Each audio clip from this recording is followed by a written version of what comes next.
WhatsApp guys, কি অবস্থা সবার? আজ আমরা আলোচনা করব কোরিয়ান একটি জনপ্রিয় series the king eternal Monarch নিয়ে। এটা একটা romantic thriller time travel parallel ইউনিভার্সের সিরিজ। এর মেইন কাহিনী হলো দুইটা আলাদা দুনিয়া নিয়ে, যেখানে আমাদের নায়ক বিলং করে কিংডম অফ কোরিয়া আর নায়িকা বিলং করে রিপাবলিক অফ কোরিয়া। গল্পের শুরুতে আমাদের একটা জাদুকারী বাঁশির গল্প বলা হয়, যেটাতে কিছু একটা আধ্যাত্মিক শক্তি ছিল।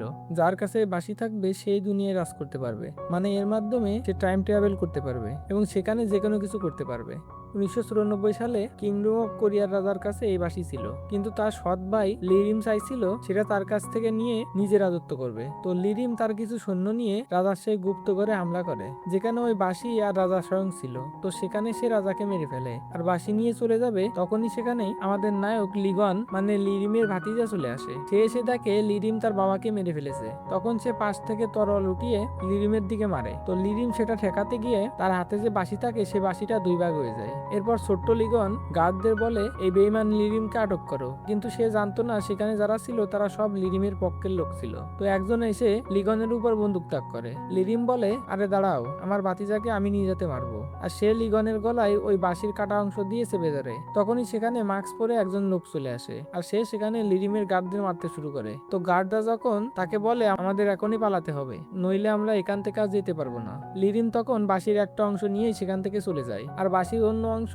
লিগন বেহুশ অবস্থায় তার হাতের মধ্যে ধরে রাখে। তো লিরিম সেখান থেকে চলে গেলে মার্কসম্যান লিগনের কাছে আসে সে ঠিক আছে কিনা এটা চেক করতে। তো সে যখন লিগনকে দেখছিল তখন লিগন অচেতন অবস্থায় তার পকেট থেকে একটা আইডি কার্ড বের করে ফেলে। আর মার্কসম্যান এখানে আসার সময় অ্যালার্ম বাজিয়ে এসেছিল, যে কারণে রয়্যাল গার্ডরা সেখানে আসতে শুরু করে। তো সে আওয়াজ পেয়ে সেখান থেকে চলে যায়। তো এই মার্কসম্যান কে আমরা সেটা পরে জানতে পারবো। এদিকে লিরিম পালাতে পালাতে একটা বাঁশ বাগানে চলে আসে আর তার হাতে যেহেতু ওই অর্ধেক বাঁশি ছিল, তো সেখানে তার জন্য একটা সবুজ রঙের দরজা খোলে। এই দরজার কালার আমি কেন বললাম এটা আপনারা লাস্টে জানতে পারবেন। তো সে সেই দরজা দিয়ে ঢুকে অন্য একটা শহরে চলে আসে আর সেখানকার সবকিছু দেখে সে অবাক হয়। সে নিউজ পেপার দেখে বুঝতে পারে এখানে কোরিয়া দুই ভাবে বিভক্ত, একটা হলো নর্থ কোরিয়া এবং একটা হলো সাউথ কোরিয়া। তো আমি বুঝিয়ে বলি, লিরিম যেখানে ছিল সেটা হলো কিংডম অফ কোরিয়া, যেটা একটা রাজার দ্বারা চলতো, এবং ওখানে নর্থ কোরিয়া এবং সাউথ কোরিয়া মিলে পুরো একটা কোরিয়া ছিল। কিন্তু সে যেহেতু পোর্টাল ইউজ করে এসেছে, সে এমন একটা টাইম ট্রাভেল করেছে যেখানে সে 1960 থেকে 2020-এ চলে এসেছে। তো লিরিম যখন নিউজ পেপার দেখে সবকিছু বুঝতে পারে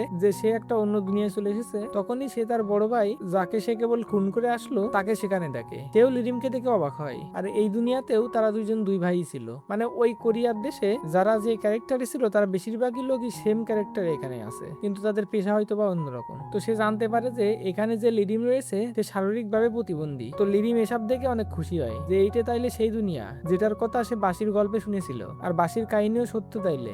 এরপর সে তার ভাইকে বলে তাদের বাড়ি নিয়ে যেতে। আর এরপর সে যে তার ক্যারেক্টার ছিল সে লিরিমের কাছে যায় আর সেখানে যে তাকেও মেরে ফেলে। কিন্তু তখনই সেখানে লিগনের মতো দেখতে যে পিসি ছিল সে চলে আসে আর তাকে খুন করতে দেখে ফেলে। তাকে খুন করতে দেখে একটা লাঠি ধরে বসে। তখন লিরিম তাকে বলে এই দুনিয়াতেও তুমি সেটাই দেখে ফেলেছো যেটা তোমার দেখা উচিত না। আর সে সেখানে এই লিগনকে মেরে ফেলে। আর লিরিম এটা বুঝে ফেলে যে ওই দুনিয়ার সব লোকই এই দুনিয়ায় আছে। এদিকে কিংডম অফ কোরিয়াতে রাজার ডেথ সেরিমনি শুরু হয়, যেখানে লিগন মাত্র 8 বছর বয়সে রাজা হয়েছে এবং নিজের বাবার ডেথ সেরিমনি পালন করছে। আর যেহেতু রাজার সৎ ভাই তাকে হত্যা করেছে, তো রাজার যে চাচাতো ভাই বোন ছিল তাদের সবাইকে কোরিয়া থেকে বের করে দেওয়া হয়েছে, শুধুমাত্র একজনকে ছাড়া। এদিকে লিরিম বাঁশির শক্তি সম্পর্কে বুঝে ফেলেছে, এজন্য সে রিপাবলিক অফ কোরিয়া থেকে তার মতো হুবহু দেখতে যে লিরিম ছিল তাকে হত্যা করে সেই বডি নিয়ে এসে কিংডম অফ কোরিয়াতে একটা সমুদ্রের পাশে ফেলে দেয়, যেটা দেখে সবাই ভাববে সে মারা গেছে। আর এইটাই হয়, সবাই মনে করে লিরিমই মারা গেছে।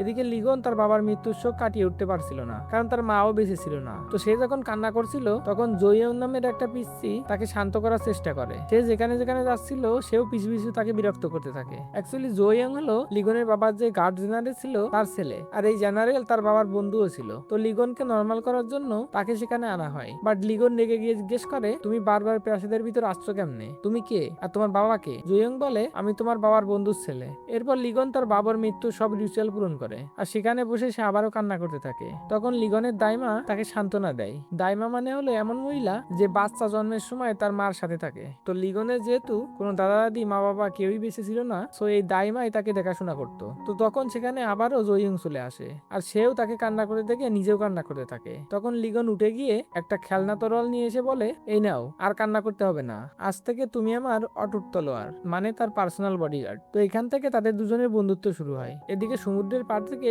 লিরিমের বডি পাওয়া যায়, সেটার পোস্টমর্টম রাজকুমার বইয়ং করছিল। আর এই রাজকুমার রাজকুমার বইয়ংকেই শুধুমাত্র দেশে রাখা হয়েছে। সেও হলো লিগনের বাবার চাচাতো ভাই, আর সে পেশায় একজন ডক্টর ছিল। তার পরিবারের সবাইকে ওই দেশ থেকে বিতাড়িত করা হয়েছিল। তো সে সেটার পোস্টমর্টম করে জানতে পারে এটা লিগনের অরিজিনাল বডি না। তো সে দাইমাকে সবকিছু বলছিল, আর তারা ডিসিশন নেয় যে এখন সিচুয়েশন সামাল দেওয়ার জন্য সবাইকে এটাই মিথ্যা বলতে হবে যে এটা লিরিমের বডি, যাতে আর কোনো নতুন ঝামেলা তৈরি না হয়। তো তারা সেটাই অ্যানাউন্স করে যে এটা লিরিমের বডি, আর সে রয়্যাল গার্ডের গুলিতে মারা গেছে।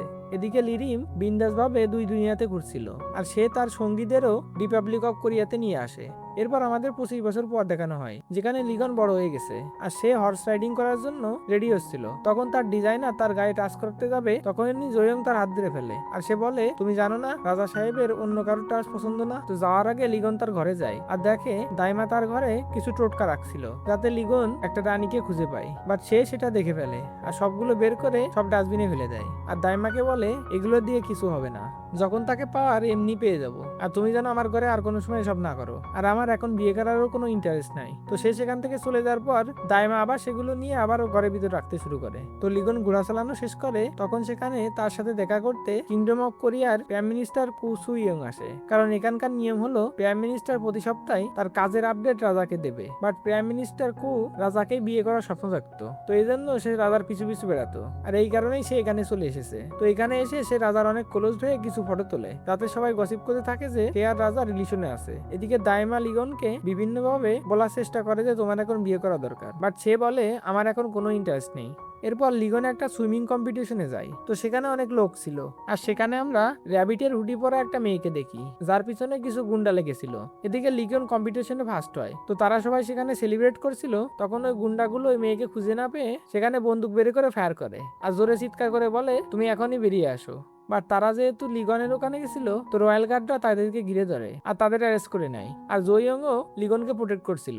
তখন সুযোগ বুঝে র্যাবিট হুডি পরা মেয়েটা সেখান থেকে দৌড়াতে শুরু করে, আর লিগন সেটা দেখে ফেলে, আর সেও সুযোগ মতো তার পিছন পিছন দৌড়াতে শুরু করে। বাট কিছু দূর যাওয়ার পর সে তাকে আর খুঁজে পায় না। একটু পর জয়ং সেখানে চলে আসে আর জিজ্ঞেস করে আপনি এখানে আসলেন কেন।